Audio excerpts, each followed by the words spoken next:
करतो। भारतीय राज्यघटनेचे शिल्पकार भारतरत्न डॉक्टर बाबासाहेब आंबेडकर यांना मानवंदना अर्पित करतो, ज्यांची 20 शताब्दी आजपासून आपण साजरी करणार आहोत।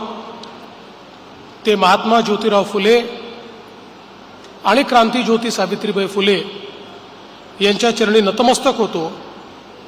आज या कार्यक्रमामध्ये मंचावर उपस्थित असलेल्या राज्याच्या पहिल्या महिला उपमुख्यमंत्री माननीय सुनेत्राताई पवार, ज्यांनी सातत्याने महात्मा ज्योतिबा फुलेंचा विचारांचा वारसा पुढे नेला, ते आमचे सहकारी छगनराव भुजबळजी,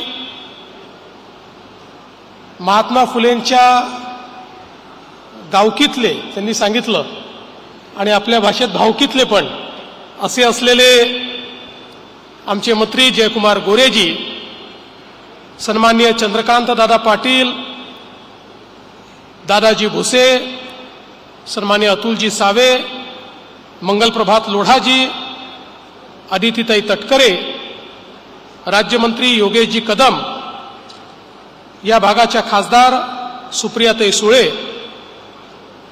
मंचावर उपस्थित आमदार राहुल कुल, योगेश टिळेकर, शंकर मांडेकर, त्याचप्रमाणे बाबासाहेब पठारे,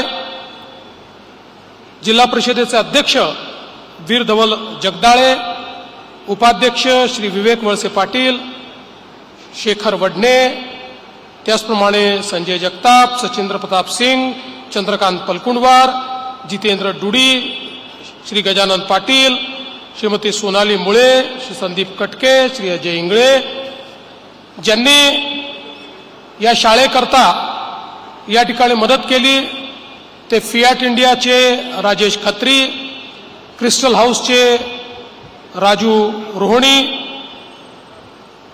एमक्युअरचे राजेश नायर, त्याचप्रमाणे एचडीएफसीच्या स्वाती शालिग्राम, मंचावरील सर्व मान्यवर, समोर उपस्थित सर्व मान्यवर, उपस्थित भगिनी आणि बंधूंनो, आज मला अतिशय आनंद आहे की महात्मा ज्योतिबा फुले यांची द्विजन्मशताब्दी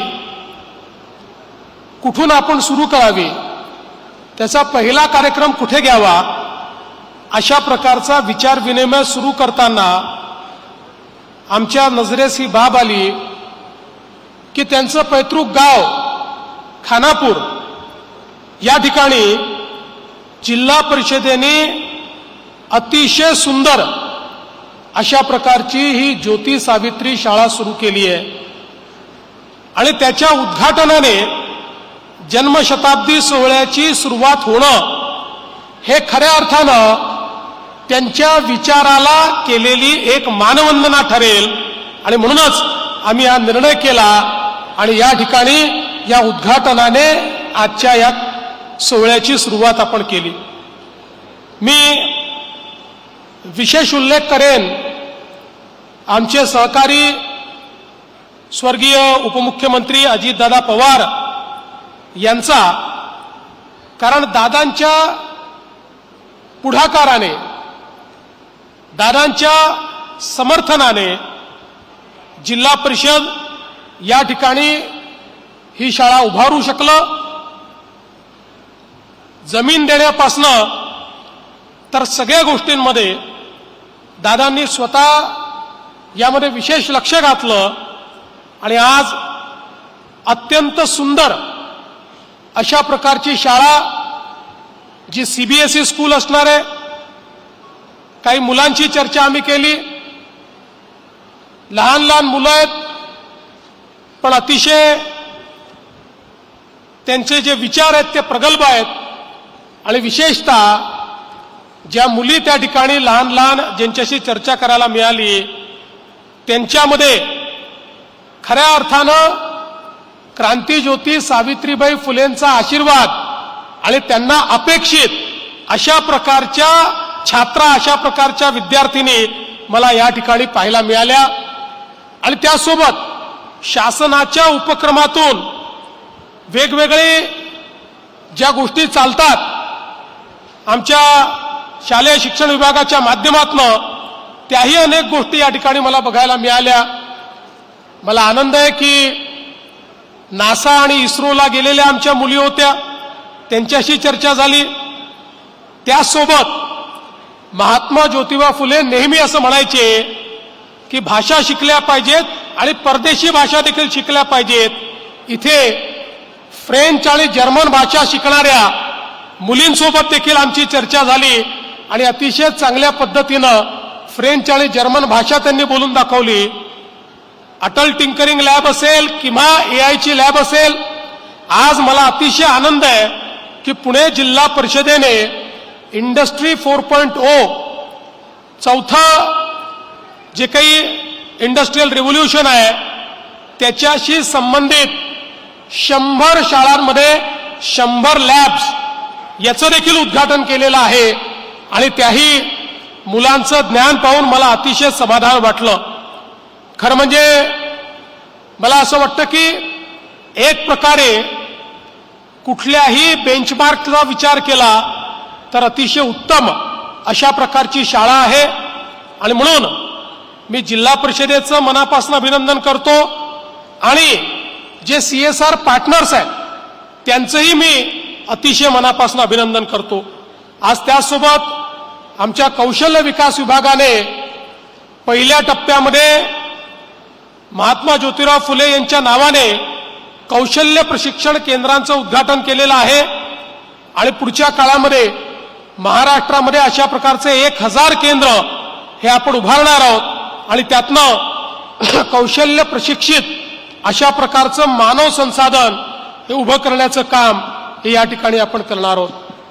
आज महात्मा ज्योतिराव फुले यांच्या एकूणच जीवनाचा आपण विचार केला तर अशा प्रकारचं विलक्षण व्यक्तिमत्व हे आपल्याला इतिहासामध्ये फार कमी वेळा पाहायला मिळतं. खऱ्या अर्थानं मगाशी भुजबळ साहेबांनी सांगितलं, जीवनामध्ये स्वतःच्या पायावर उभं राहून स्वतःचं व्यक्तिमत्व घडवून स्वतःपुरतं मर्यादित न राहता समाजाला देण्याचं काम, समाजामध्ये परिवर्तन घडवण्याचं काम हे महात्मा ज्योतिबा फुलेंनी केलं. एक उत्कृष्ट शेतकरी म्हणून त्यांनी शेतीमध्ये नवीन पद्धती, शेतीमध्ये नवीन प्रजाती, विशेषतः फळबागांची शेती, ऊसाची शेती, 12ही महिने शेतकऱ्याला कशा पद्धतीनं त्या ठिकाणी उत्पन्न मिळेल याचं मॉडेल हे महात्मा ज्योतिराव फुलेंनी तयार केलं आणि शेतकऱ्यांनी बाजारपेठ कशी उभी केली पाहिजे याचंही उदाहरण हे आपल्याला महात्मा ज्योतिराव फुलेंनी त्या ठिकाणी दिलं. आणि त्यासोबत शेतकऱ्यांवर होणारे अन्याय हे दूर करण्याच्या दृष्टीनं, जागृती करण्याच्या दृष्टीनं त्यांनी वेगवेगळ्या पद्धतीनं शेतीशी संबंधित अडचणी, शेतकऱ्यांवर लादलेले अनेक कर या प्रत्येक गोष्टीचा विरोध करत आणि त्या संदर्भातल्या उपाययोजना देखील सुचवण्याचं काम हे महात्मा ज्योतिराव फुलेंनी केलं.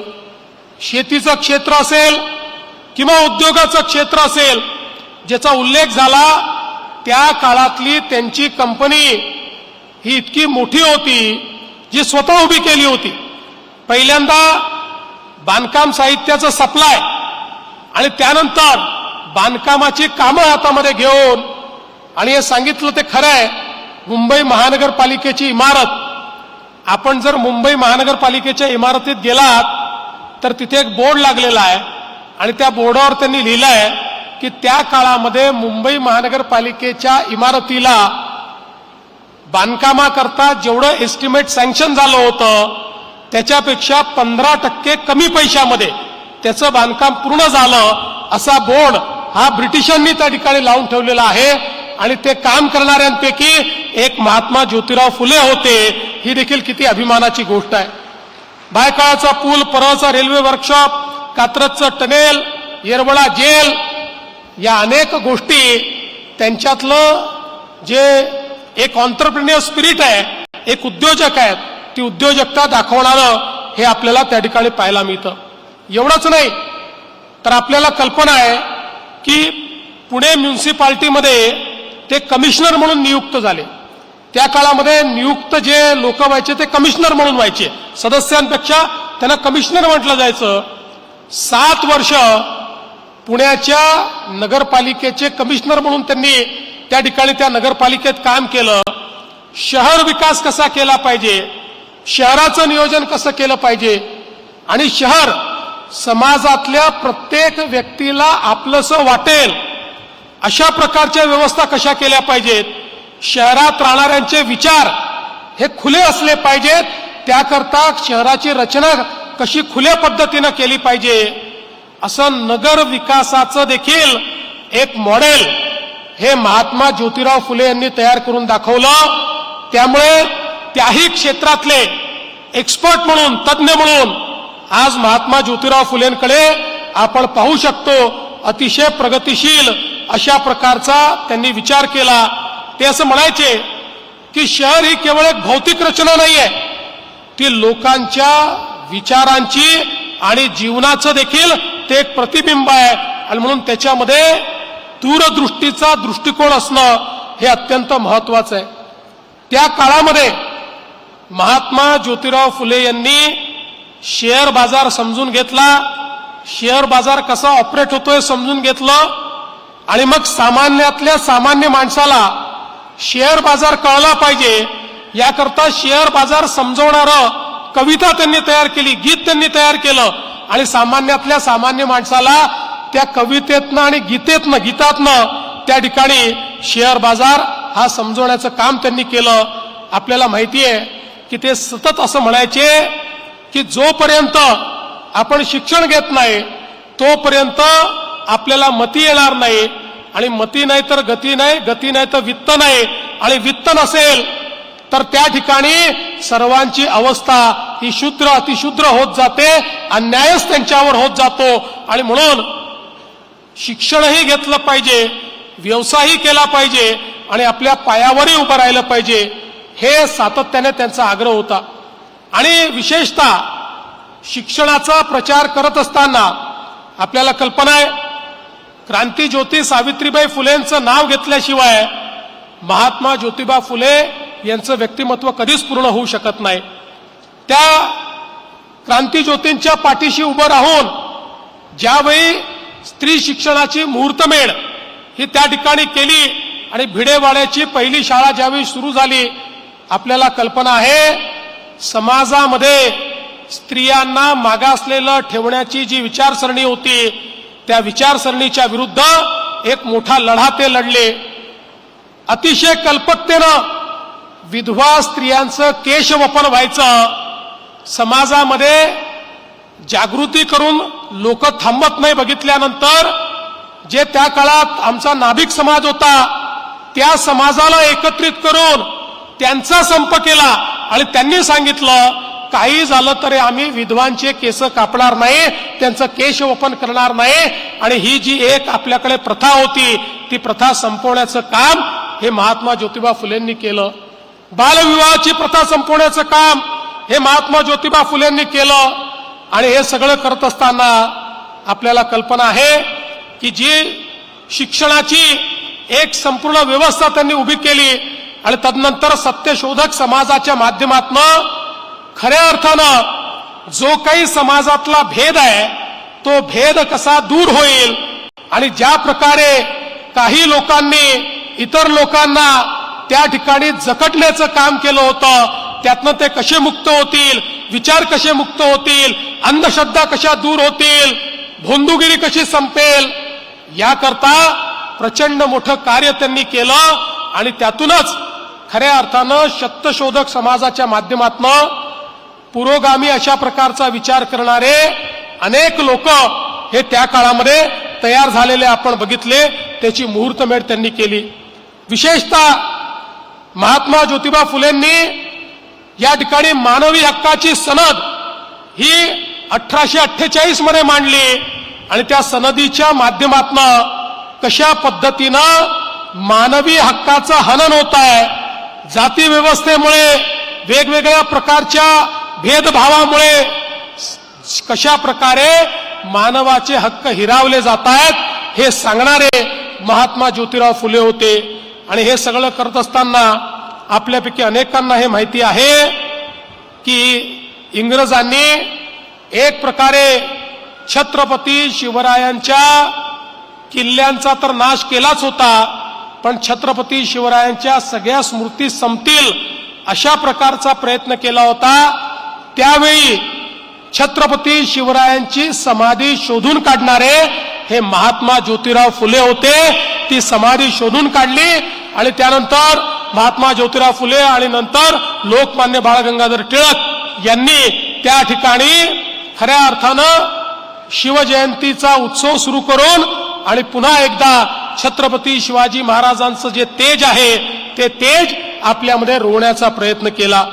आणि म्हणूनच 1882 मध्ये त्यांनी हंटर कमिशनच्या समोर एक अतिशय महत्वाचा मुद्दा मांडला आणि सांगितलं, जर भारताला शिक्षित करायचं असेल तर मोफत आणि सक्तीचं शिक्षण हेच या ठिकाणी आपल्याला द्यावं लागेल. आणि त्या दृष्टीने खऱ्या अर्थानं आजचा जो RTIचा कायदा आहे त्या कायद्याची संकल्पना जर कोणी मांडली असेल तर ते मांडणारे महात्मा ज्योतिराव फुले होते. आणि म्हणूनच मला असं वाटतं की ते समाज क्रांतिकारक होते. आणि आपल्याला माहिती असेल, आमचे भुजबळ साहेब नेहमी सांगतात, देशामध्ये दोनच महात्मे आहेत, एक महात्मा ज्योतिराव फुले आणि दुसरे महात्मा गांधी. पण पहिले महात्मा म्हणून महात्मा ज्योतिराव फुलेंना महात्मा हे नामबिरुद देणारे महात्मा गांधी होते, ज्यांनी सांगितलं खऱ्या अर्थानं आमच्या समाजामध्ये जर कोणाला महात्मा म्हटलं पाहिजे तर ते ज्योतिराव फुलेंना महात्मा म्हटलं पाहिजे. आणि अशा पद्धतीनं हे लोकबिरुद महात्मा ज्योतिराव फुले यांना त्या ठिकाणी प्राप्त झालं. आणि म्हणूनच या द्विजन्मशताब्दीच्या निमित्ताने एकीकडे भिडेवाड्याचं राष्ट्रीय स्मारक असेल, दुसरीकडे फुलेवाड्याचं काम असेल, नायगाव इथलं काम असेल, किंवा त्यांच्या विचारांचा वारसा चालवणारे अनेक कार्यक्रम हे करण्याचा निर्णय आपण घेतलाय. आपल्याला कल्पना आहे, आपल्या राज्यातील जी सगळ्यात महत्वाची आरोग्य योजना आहे त्याचं नाव देखील महात्मा फुले जनारोग्य योजना आपण ठेवलेलं आहे, की ज्यामध्ये 100% महाराष्ट्रातल्या लोकांना 5 लाखापर्यंत 24,000 मोफत इलाज आपण त्या ठिकाणी देतो. आणि एवढंच नाही तर आपण महाज्योती हे जे सुरू केलेलं आहे, या महाज्योतीच्या माध्यमातून आज समाजातल्या विशेषतः आमच्या ओबीसी घटकाला ज्या प्रकारचं प्रशिक्षण या ठिकाणी मिळत आहे, मला अतिशय आनंद आहे की मागच्या वर्षी सावे साहेब तुम्ही मला कालच आकडेवारी दिली, आता माझ्या लक्षात नाही, पण IAS, IPS आणि MPSC मध्ये सर्वात मोठा रेकॉर्ड आमच्या महाज्योतीने त्या ठिकाणी केला. आणि आमची मुलं आज महात्मा फुलेंनी सांगितलेल्या क्रांतिज्योती सावित्रीबाई फुलेंनी सांगितलेल्या मार्गाने चालतायत, ही अतिशय आनंदाची गोष्ट आहे. आणि म्हणून मी आज या निमित्ताने आमच्या पुणे जिल्हा परिषदेचं अतिशय मनापासून अभिनंदन करतो. अध्यक्ष असतील, पदाधिकारी असतील आणि विशेषतः गजानन पाटील जे आपले जिल्हा परिषदेचे CEO आहेत, या सगळ्यांनी अतिशय सुंदर अशा प्रकारची संकल्पना अस्तित्वात आणली. आणि ही संकल्पना आमच्या दादा भुसेंनी मला सांगितलं की ही संकल्पना केवळ पुण्यापुरतं नाही, तर अशा प्रकारची जी संकल्पना आहे ती महाराष्ट्रातल्या इतरही जिल्हा परिषदेच्या शाळांपर्यंत आपल्याला कशी नेता येईल हा प्रयत्न आपण करू. त्यामुळे त्याही माध्यमातून त्यांचे विचार आपण पुढे नेणार आहोत. आणि आमच्या ग्रामविकास विभागाच्या माध्यमातून एक खूप बृहत कार्यक्रम वर्षभराचा हा महात्मा ज्योतिराव फुले यांच्या या द्विजन्मशताब्दीच्या निमित्ताने जयकुमार भाऊंनी या ठिकाणी आखलेला आहे. आम्ही सगळे मिळून ही केवळ औपचारिकता नाही तर त्यांचे विचार हे आजही सुप्रस्तुत आहे. जाता आता एक सांगतो, ते विचार आज का महत्वाचे आहेत तर मगाशी भुजबळ साहेबांनी ज्यावेळी सांगितलं की आता मोदीजींनी एक प्रकारे या विचाराला खरी आदरांजली वाहिली आहे आणि आमच्या महिलांना विधानसभा आणि लोकसभेमध्ये 30% आरक्षण दिलं आहे. फक्त त्या भागातनं टाळ्या वाजल्या, या भागातनं टाळ्या वाजल्या नाहीत. म्हणजे आजही आमची अजूनही बाकी सगळ्या गोष्टीत आम्ही समानतेवर आलो, पण राजकीय क्षेत्रामध्ये आजही थोडी मानसिकता आमची बदलण्याकरता महात्मा ज्योतिराव फुले यांच्या विचाराचा धक्का हा अत्यंत आवश्यक आहे. आणि मला विश्वास आहे की आपण या द्विजन्मशताब्दीच्या निमित्ताने निश्चितपणे ते विचार पुढे नेण्याचा प्रयत्न करू. या चांगल्या कार्यक्रमामध्ये या ठिकाणी निमंत्रित केल्याबद्दल मी आपल्या सर्वांचे आभार मानतो आणि माझे 2 शब्द संपवतो. धन्यवाद. जय हिंद, जय महाराष्ट्र, जय ज्योती, जय क्रांती. धन्यवाद साहेब, आपल्या बहुमोल मार्गदर्शनाबद्दल मनपूर्वक धन्यवाद. यानंतर